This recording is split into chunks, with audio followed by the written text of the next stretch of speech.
Bonjour à tous, bienvenue dans notre émission de lecture biblique. L'objectif est de lire toute la Bible en l'espace de 6 mois dans l'ordre chronologique des événements.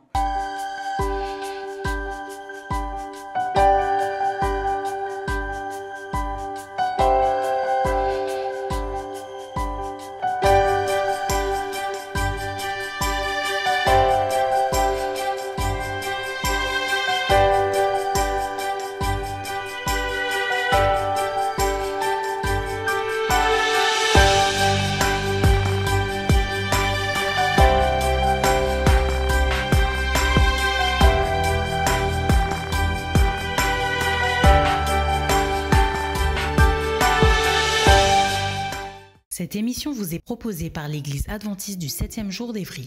Si vous voulez suivre ce plan, vous pouvez cliquer sur le lien dans la description. N'hésitez pas à vous abonner à notre chaîne Évry Adventiste afin de recevoir toutes les nouvelles vidéos de lecture. Restez jusqu'à la fin car nous vous proposerons une méditation concernant le texte du jour. Et n'hésitez pas à poser toutes vos questions dans les commentaires. Aujourd'hui, nous lirons le livre de 2 Rois du chapitre 9 à 13 et nous terminerons par le livre de 2 Chroniques au chapitre 24. 2 Rois, chapitre 9. Élisée, le prophète, appela l'un des fils des prophètes et lui dit « Saint-Hérin, prends avec toi cette fiole d'huile et va à Ramoth en Galaad. Quand tu y seras arrivé, vois Jéhu, fils de Josaphat, fils de Nimshi. Tu iras le faire lever du milieu de ses frères et tu le conduiras dans une chambre retirée. Tu prendras la fiole d'huile que tu répandras sur sa tête et tu diras « Ainsi parle l'Éternel, je t'oins, roi d'Israël. » Puis tu ouvriras la porte et tu t'enfuiras sans t'arrêter. Le jeune homme, serviteur du prophète, partit pour Ramoth en Galaad. Quand il arriva, voici, les chefs de l'armée étaient assis. Il dit « Chef, j'ai un mot à te dire. » Et Jéhu dit « Auquel de nous tous ?» Il répondit « À toi, chef. » Jéhu se leva et entra dans la maison, et le jeune homme répandit l'huile sur sa tête en lui disant « Ainsi parle l'Éternel, le Dieu d'Israël. Je t'oins roi d'Israël, du peuple de l'Éternel. Tu frapperas la maison d'Achab, ton maître, et je vengerai sur Jézabel le sang de mes serviteurs, les prophètes, et le sang de tous les serviteurs de l'Éternel. Toute la maison d'Achab périra, j'exterminerai quiconque appartient à Achab, celui qui est esclave et celui qui est libre en Israël. Et je rendrai la maison d'Achab semblable à la maison de Jéroboam, fils de Nébat, et à la maison de Bécha, fils d'Achija. Les chiens mangeront Jézabel dans le champ de Jizréel, et il n'y aura personne pour l'enterrer. » Puis le jeune homme ouvrit la porte et s'enfuit. Lorsque Jéhu sortit pour rejoindre les serviteurs de son maître, on lui dit « Tout va-t-il bien? Pourquoi ce fou est-il venu vers toi ?» Jéhu leur répondit « Vous connaissez bien l'homme et ce qu'il peut dire. » Mais ils répliquèrent « Mensonge, réponds-nous donc. » Et il dit « Il m'a parlé de telle et telle manière, disant « Ainsi parle l'Éternel, je t'oins roi d'Israël. » Aussitôt, ils prirent chacun leurs vêtements qu'ils mirent sous Jéhu au haut des degrés. Ils sonnèrent de la trompette et dirent « Jéhu est roi !» Ainsi, Jéhu, fils de Josaphat, fils de Nimshi, forma une conspiration contre Joram. Or, Joram et tout Israël défendaient Ramoth en Galaad contre Hazaël, roi de Syrie. Mais le roi Joram s'en était retourné pour se faire guérir à Jizréel des blessures que les Syriens lui avaient faites lorsqu'il se battait contre Hazaël, roi de Syrie. Jéhu dit « Si c'est votre volonté, personne ne s'échappera de la ville pour aller porter la nouvelle à Jizréel. » Et Jéhu monta sur son char et partit pour Jizréel, car Joram y était alité, et Akazia, roi de Juda, était descendu pour le visiter. La sentinelle placée sur la tour de Jizréel vit venir la troupe de Jéhu et dit « Je vois une troupe. » Joram dit « Prends un cavalier et envoie-le au-devant d'eux pour demander si c'est la paix. » Le cavalier alla au-devant de Jéhu et dit « Ainsi parle le roi. Est-ce la paix ?» Et Jéhu répondit « Que t'importe la paix? Passe derrière moi. » La sentinelle en donna avis et dit « Le messager est allé jusqu'à eux et il ne revient pas. » Joram envoya un second cavalier qui arriva vers eux et dit « Ainsi parle le roi. Est-ce la paix ?» Et Jéhu répondit « Que t'importe la paix? Passe derrière moi. » La sentinelle en donna avis et dit Il est allé jusqu'à eux et il ne revient pas. Et le train est comme celui de Jéhu, fils de Nimshi, car il conduit d'une manière insensée. » Alors Joram dit « Attelle !» et on attela son char. Joram, roi d'Israël, et Akazia, roi de Juda, sortirent chacun dans son char pour aller au-devant de Jéhu, et ils le rencontrèrent dans le champ de Naboth de Jizréel. Dès que Joram vit Jéhu, il dit « Est-ce la paix, Jéhu ?» Jéhu répondit « Quoi la paix ? Tant que durent les prostitutions de Jézabel ta mère et la multitude de ses sortilèges. » Joram tourna bride et s'enfuit, et il dit à Akazia « Trahison, Akazia !» Mais Jéhu saisit son arc et il frappa Joram entre les épaules. La flèche sortit par le cœur et Joram s'affaissa dans son char. Jéhu dit à son officier Bidkar « Prends-le et jette-le dans le champ de Naboth de Jizréel. Car souviens-t'en, lorsque moi et toi nous étions ensemble à cheval derrière Achab son père, l'Éternel prononça contre lui cette sentence. J'ai vu hier le sang de Naboth et le sang de ses fils, dit l'Éternel, et je te rendrai la pareille dans ce champ même, dit l'Éternel. Prends-le donc et jette-le dans le champ, selon la parole de l'Éternel. Akazia, roi de Juda, ayant vu cela, s'enfuit par le chemin de la maison du jardin. Jéhu le poursuivit et dit « Lui aussi, frappez-le sur le char !» Et on le frappa à la montée de Gur, près de Gibléam. Il se réfugia à Megiddo, et il y mourut. Ses serviteurs le transportèrent sur un char à Jérusalem et ils l'enterrèrent dans son sépulcre avec ses pères dans la ville de David. Akazia était devenu roi de Juda la 11e année de Joram, fils d'Achab. Jéhu entra dans Jizréel. Jézabel, l'ayant appris, mit du fard à ses yeux, se para la tête et regarda par la fenêtre. Comme Jéhu franchissait la porte, elle dit « Est-ce la paix, nouveau Zimri, assassin de son maître ?» Il leva le visage vers la fenêtre et dit « Qui est pour moi ? Qui ?» Et 2 ou 3 eunuques le regardèrent en s'approchant de la fenêtre. Il dit « Jetez-la en bas !» Ils la jetèrent, et il rejaillit de son sang sur la muraille et sur les chevaux. Jéhu la foula aux pieds. Puis il entra, mangea et but, et il dit « Allez voir cette maudite et enterrez-la, car elle est fille de roi. » Ils allèrent pour l'enterrer, mais ils ne trouvèrent d'elle que le crâne, les pieds et les paumes des mains. Ils retournèrent l'annoncer à Jéhu qui dit « C'est ce qu'avait déclaré l'Éternel par son serviteur Élie, le Tishbite, en disant « Les chiens mangeront la chair de Jézabel dans le champ de Jizréel, et le cadavre de Jézabel sera comme du fumier sur la face des champs dans le champ de Jizréel, de sorte qu'on ne pourra dire « C'est Jézabel. » 2 Rois, chapitre 10. Il y avait dans Samarie 70 fils d'Achab. Jéhu écrivit des lettres qu'il envoya à Samarie aux chefs de Jizréel, aux anciens et aux gouverneurs des enfants d'Achab. Il y était dit « Maintenant, quand cette lettre vous sera parvenue, puisque vous avez avec vous les fils de votre maître, avec vous les chars et les chevaux, une ville forte et les armes, voyez lequel des fils de votre maître est le meilleur et convient le mieux. Mettez-le sur le trône de son père et combattez pour la maison de votre maître. » Ils eurent une très grande peur et ils dirent « Voici 2 rois n'ont pu lui résister. Comment résisterions-nous » Et le chef de la maison, le chef de la ville, les anciens et les gouverneurs des enfants envoyèrent dire à Jéhu « Nous sommes tes serviteurs et nous ferons tout ce que tu nous diras. Nous n'établirons personne roi, fais ce qui te semble bon. » Jéhu leur écrivit une seconde lettre où il était dit « Si vous êtes à moi et si vous obéissez à ma voix, prenez les têtes de ces hommes, fils de votre maître, et venez auprès de moi demain à 7 heures à Jizréel. » Or, les 70 fils du roi étaient chez les grands de la ville qui les élevaient. Quand la lettre leur fut parvenue, ils prirent les fils du roi et ils égorgèrent ces 70 hommes. Puis ils mirent leurs têtes dans des corbeilles et les envoyèrent à Jéhu, à Jizréel. Le messager vint l'en informer en disant « Ils ont apporté les têtes des fils du roi. » Et il dit « Mettez-les en 2 tas à l'entrée de la porte jusqu'au matin. » Le matin il sortit et se présentant à tout le peuple, il dit « Vous êtes justes. Voici, moi j'ai conspiré contre mon maître et je l'ai tué. Mais qui a frappé tout ceci ? Sachez donc qu'il ne tombera rien à terre de la parole de l'Éternel, de la parole que l'Éternel a prononcée contre la maison d'Achab, L'Éternel accomplit ce qu'il a déclaré par son serviteur Élie. Et Jéhu frappa tout ce qui restait de la maison d'Achab à Jizréel, tous ses grands, ses familiers et ses ministres, sans en laisser échapper un seul. Puis il se leva et partit pour aller à Samarie.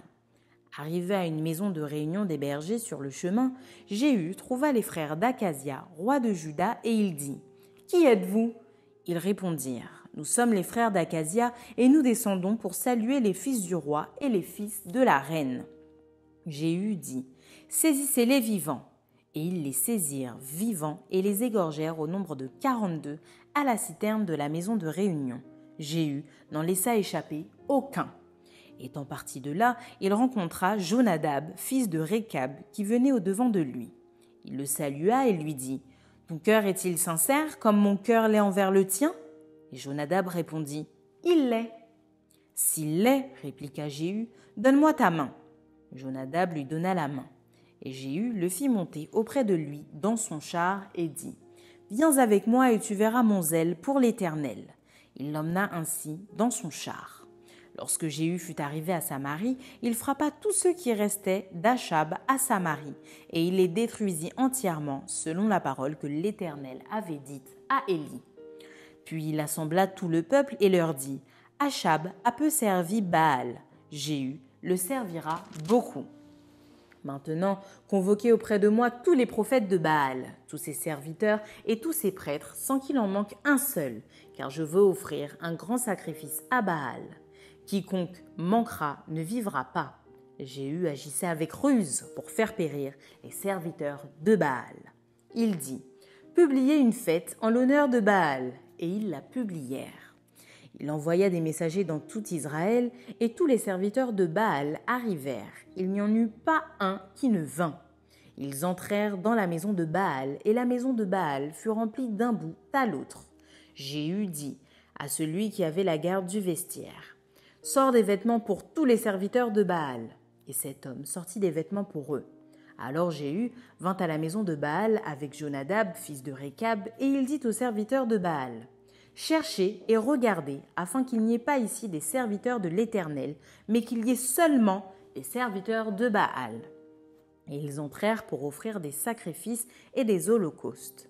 Jéhu avait placé dehors 80 hommes en leur disant « Celui qui laissera échapper quelqu'un des hommes que je remets entre vos mains, sa vie répondra de la sienne. » Lorsqu'on eut achevé d'offrir les holocaustes, Jéhu dit aux coureurs et aux officiers « Entrez, frappez-les, que pas un ne sorte. » Et ils les frappèrent du tranchant de l'épée. Les coureurs et les officiers les jetèrent là, et ils allèrent jusqu'à la ville de la maison de Baal. Ils tirèrent dehors les statues de la maison de Baal et les brûlèrent. Ils renversèrent la statue de Baal et ils renversèrent aussi la maison de Baal. Et ils en firent un cloaque qui a subsisté jusqu'à ce jour. Jéhu extermina Baal du milieu d'Israël. Mais il ne se détourna point des péchés de Jéroboam, fils de Nébat, qui avait fait pécher Israël. Il n'abandonna point les veaux d'or qui étaient à Béthel et à Dan. L'Éternel dit à Jéhu « Parce que tu as bien exécuté ce qui était droit à mes yeux et que tu as fait à la maison d'Achab tout ce qui était conforme à ma volonté, tes fils, jusqu'à la 4e génération, seront assis sur le trône d'Israël. » Toutefois, Jéhu ne prit point garde à marcher de tout son cœur dans la loi de l'Éternel, le Dieu d'Israël. Il ne se détourna point des péchés que Jéroboam avait fait commettre à Israël. Dans ce temps-là, l'Éternel commença à entamer le territoire d'Israël, et Hazaël les bâtit sur toute la frontière d'Israël. Depuis le Jourdain vers le soleil levant, il bâtit tout le pays de Galaad, les Gadites, les Rubénites et les Manassites, depuis Aroër sur le torrent de l'Arnon, jusqu'à Galaad et Basan. Le reste des actions de Jéhu, tout ce qu'il a fait et tous ses exploits, cela n'est-il pas écrit dans le livre des chroniques des rois d'Israël ?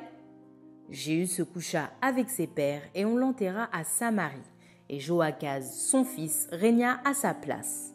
Jéhu avait régné 28 ans sur Israël à Samarie. 2 Rois, chapitre 11.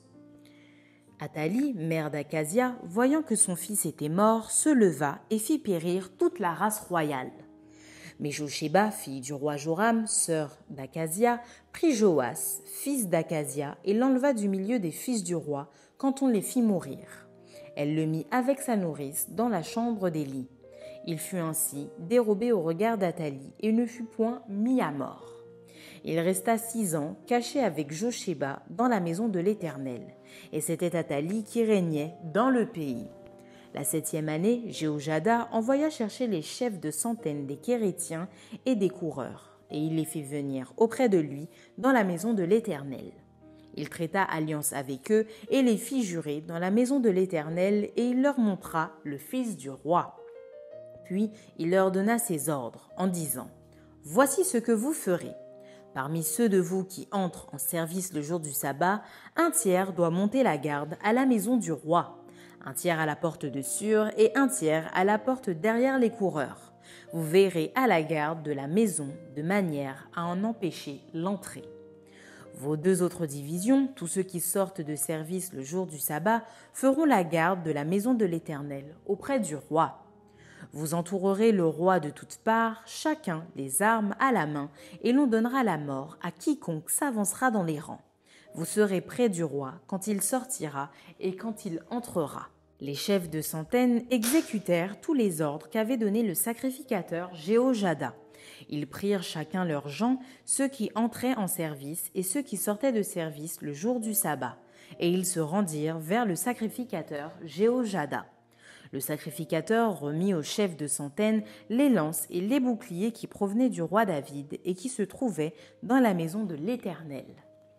Les coureurs, chacun les armes à la main, entourèrent le roi en se plaçant depuis le côté droit jusqu'au côté gauche de la maison, près de l'autel et près de la maison.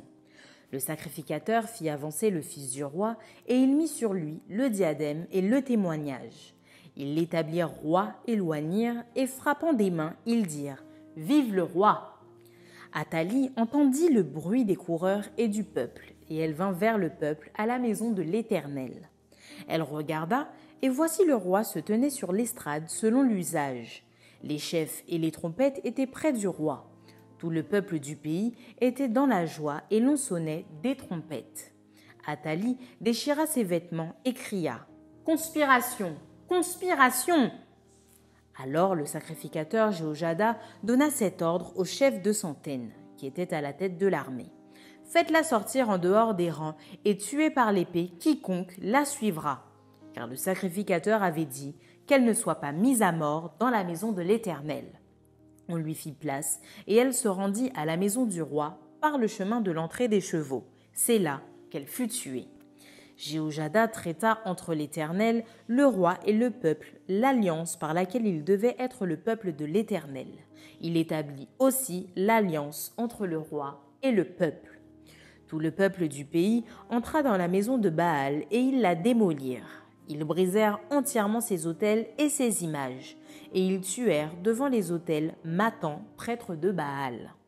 Le sacrificateur Jéhojada mit des surveillants dans la maison de l'Éternel. Il prit les chefs de centaines, les Kérétiens et les coureurs et tout le peuple du pays, et ils firent descendre le roi de la maison de l'Éternel, et ils entrèrent dans la maison du roi par le chemin de la porte des coureurs. Et Joas s'assit sur le trône des rois. Tout le peuple du pays se réjouissait, et la ville était tranquille. On avait fait mourir Athalie par l'épée dans la maison du roi. Joas avait 7 ans lorsqu'il devint roi. 2 Rois, chapitre 12. La 7e année de Jéhu, Joas devint roi, et il régna 40 ans à Jérusalem. Sa mère s'appelait Tsibja de Beer-Shéba. Joas fit ce qui est droit aux yeux de l'Éternel tout le temps qu'il suivit les directions du sacrificateur Jéhojada. Seulement, les hauts lieux ne disparurent point. Le peuple offrait encore des sacrifices et des parfums sur les hauts lieux. Joas dit au sacrificateur : « Tout l'argent consacré qu'on apporte dans la maison de l'Éternel, l'argent ayant cours, savoir l'argent pour le rachat des personnes d'après l'estimation qui en est faite, et tout l'argent qu'il vient au cœur de quelqu'un d'apporter à la maison de l'Éternel, que les sacrificateurs le prennent chacun de la part des gens de sa connaissance, et qu'ils l'emploient à réparer la maison partout où il se trouvera quelque chose à réparer. Mais il arriva que la 23e année du roi Joas, les sacrificateurs n'avaient point réparé ce qui était à réparer à la maison. Le roi Joas appela le sacrificateur Jéhojada et les autres sacrificateurs et leur dit : « Pourquoi n'avez-vous pas réparé ce qui est à réparer à la maison ? Maintenant, vous ne prendrez plus l'argent de vos connaissances, mais vous le livrerez pour les réparations de la maison. » Les sacrificateurs convinrent de ne pas prendre l'argent du peuple et de ne pas être chargés des réparations de la maison. Alors le sacrificateur Jéhojada prit un coffre, perça un trou dans son couvercle et le plaça à côté de l'autel, à droite sur le passage par lequel on entrait à la maison de l'Éternel. Les sacrificateurs qui avaient la garde du seuil y mettaient tout l'argent qu'on apportait dans la maison de l'Éternel. Quand il voyait qu'il y avait beaucoup d'argent dans le coffre, le secrétaire du roi montait avec le souverain sacrificateur et il serrait et comptait l'argent qui se trouvait dans la maison de l'Éternel.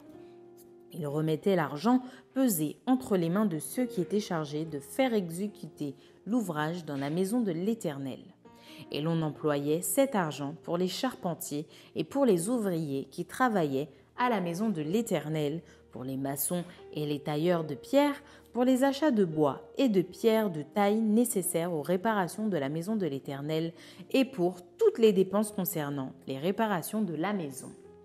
Mais avec l'argent qu'on apportait dans la maison de l'Éternel, on ne fit pour la maison de l'Éternel ni bassin d'argent, ni couteau, ni coupe, ni trompette, ni aucun ustensile d'or ou d'argent. On le donnait à ceux qui faisaient l'ouvrage afin qu'ils l'employassent à réparer la maison de l'Éternel. On ne demandait pas de compte aux hommes entre les mains desquels on remettait l'argent pour qu'ils le donnassent à ceux qui faisaient l'ouvrage, car ils agissaient avec probité. L'argent des sacrifices de culpabilité et des sacrifices d'expiation n'était point apporté dans la maison de l'Éternel. Il était pour les sacrificateurs.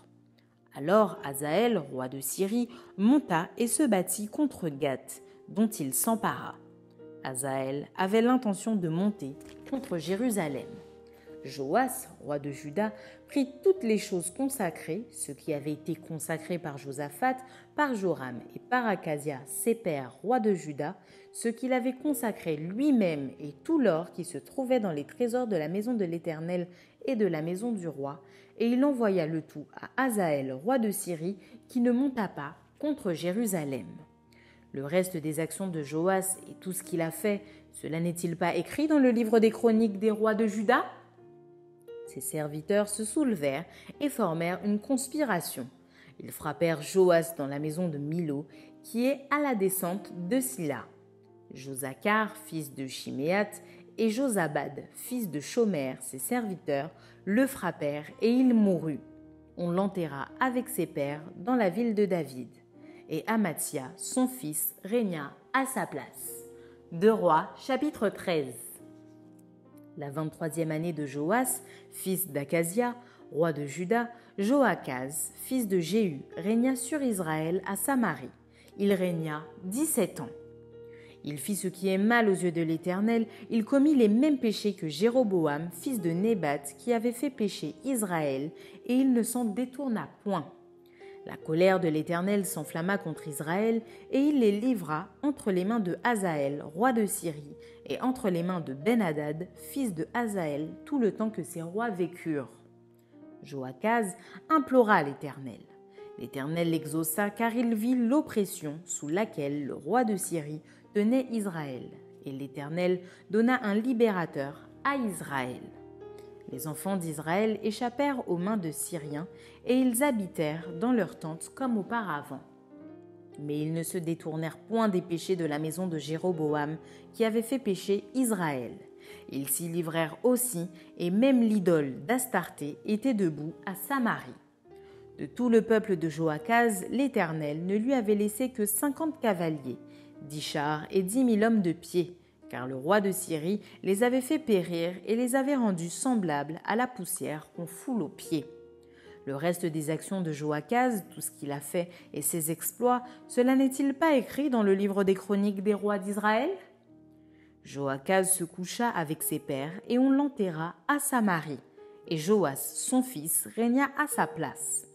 La 37e année de Joas, roi de Juda, Joas, fils de Joachaz, régna sur Israël à Samarie. Il régna 16 ans.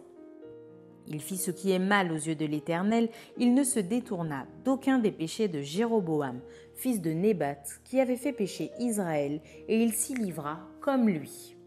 Le reste des actions de Joas, tout ce qu'il a fait, ses exploits et la guerre qu'il eut avec Amatsia, roi de Juda, cela n'est-il pas écrit dans le livre des chroniques des rois d'Israël?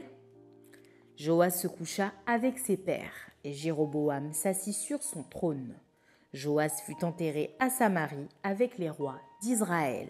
Élisée était atteint de la maladie dont il mourut. Et Joas, roi d'Israël, descendit vers lui, pleura sur son visage et dit « Mon père, char d'Israël et sa cavalerie !» Élisée lui dit « Prends un arc et des flèches. » Et il prit un arc et des flèches. Puis Élisée dit au roi d'Israël « Bande l'arc avec ta main. » Et quand il l'eut bandé de sa main, Élisée mit ses mains sur les mains du roi, et il dit « Ouvre la fenêtre à l'Orient. » Et il l'ouvrit. Élisée dit « Tire !» Et il tira. Élisée dit « C'est une flèche de délivrance de la part de l'Éternel, une flèche de délivrance contre les Syriens. Tu battras les Syriens à Aphek jusqu'à leur extermination. » Élisée dit encore « Prends les flèches. » Et il les prit. Élisée dit au roi d'Israël « Frappe contre terre. » Et il frappa 3 fois et s'arrêta.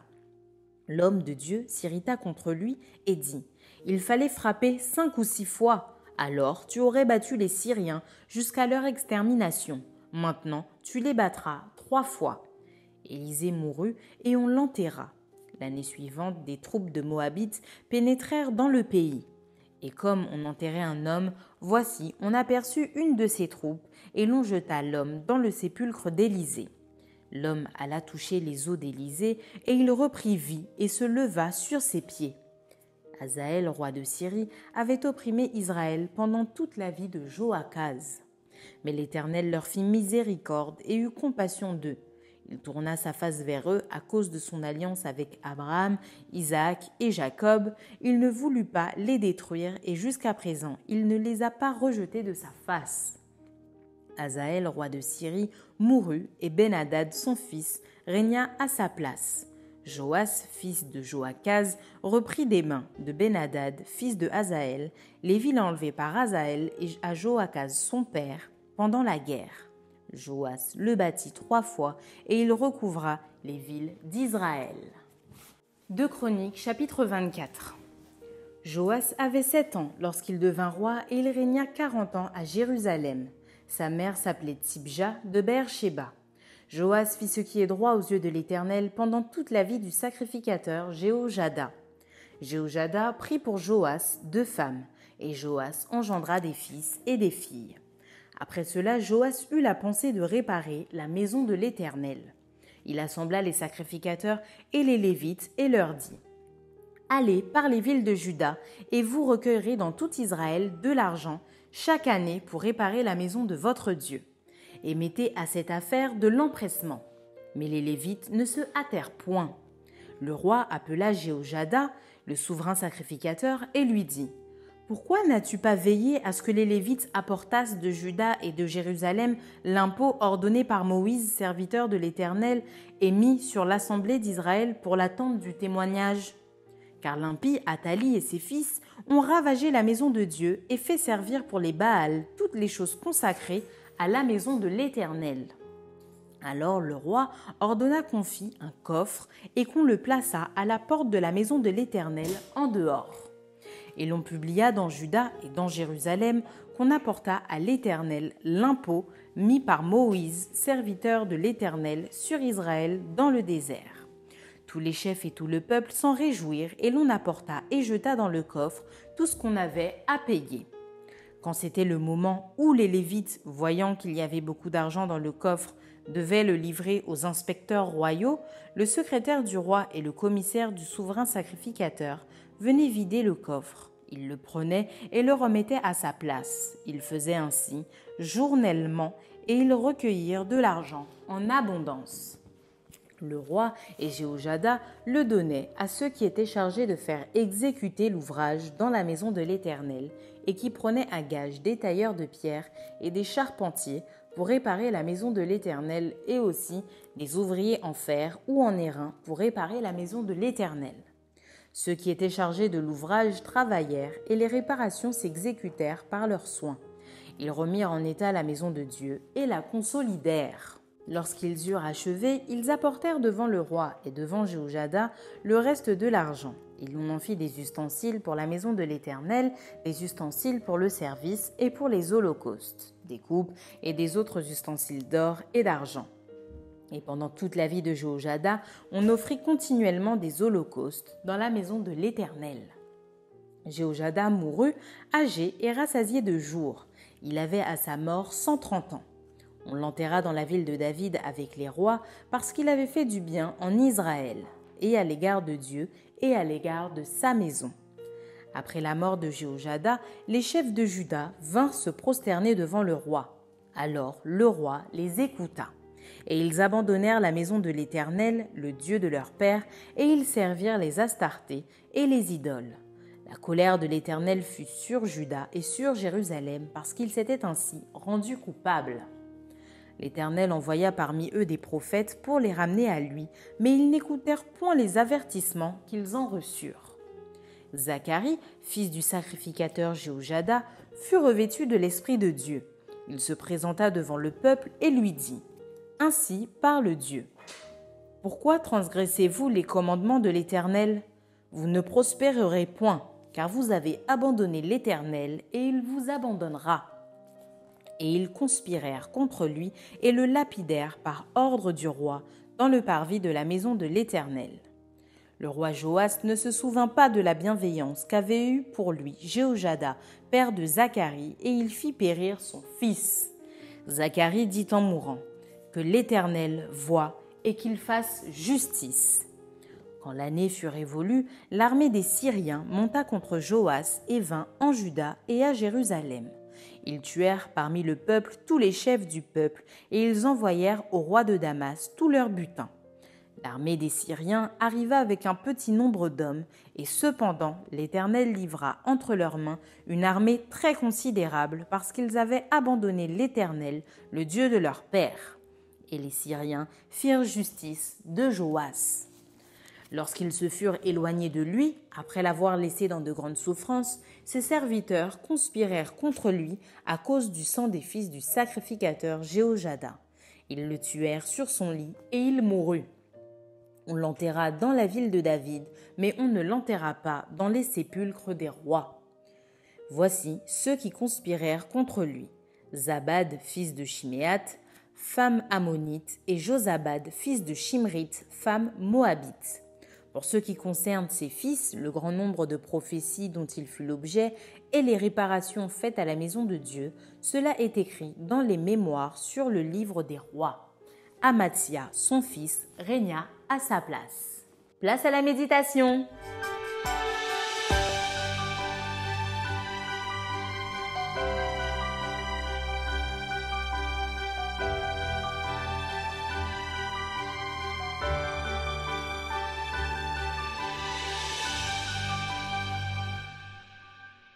Bonjour, chers amis internautes. Aujourd'hui, notre lecture de la Bible se fait autour du livre des rois et des chroniques. Plus précisément, 2 rois chapitres 9 à 13 et 2 chroniques chapitre 24. Ainsi donc, aujourd'hui, nous allons nous arrêter principalement sur le 2e livre des chroniques au chapitre 24.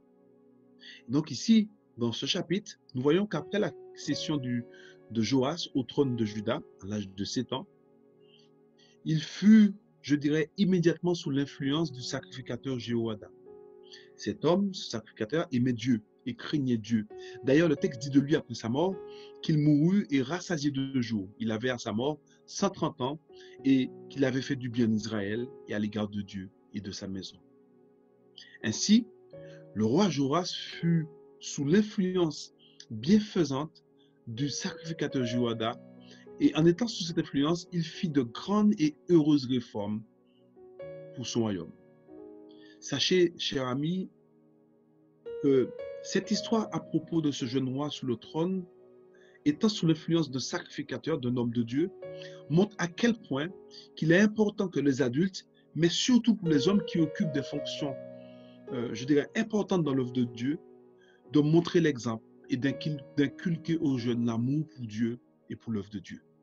Ainsi donc, leur passion pour Dieu, leur foi auront certainement une influence bienfaisante sur les jeunes esprits.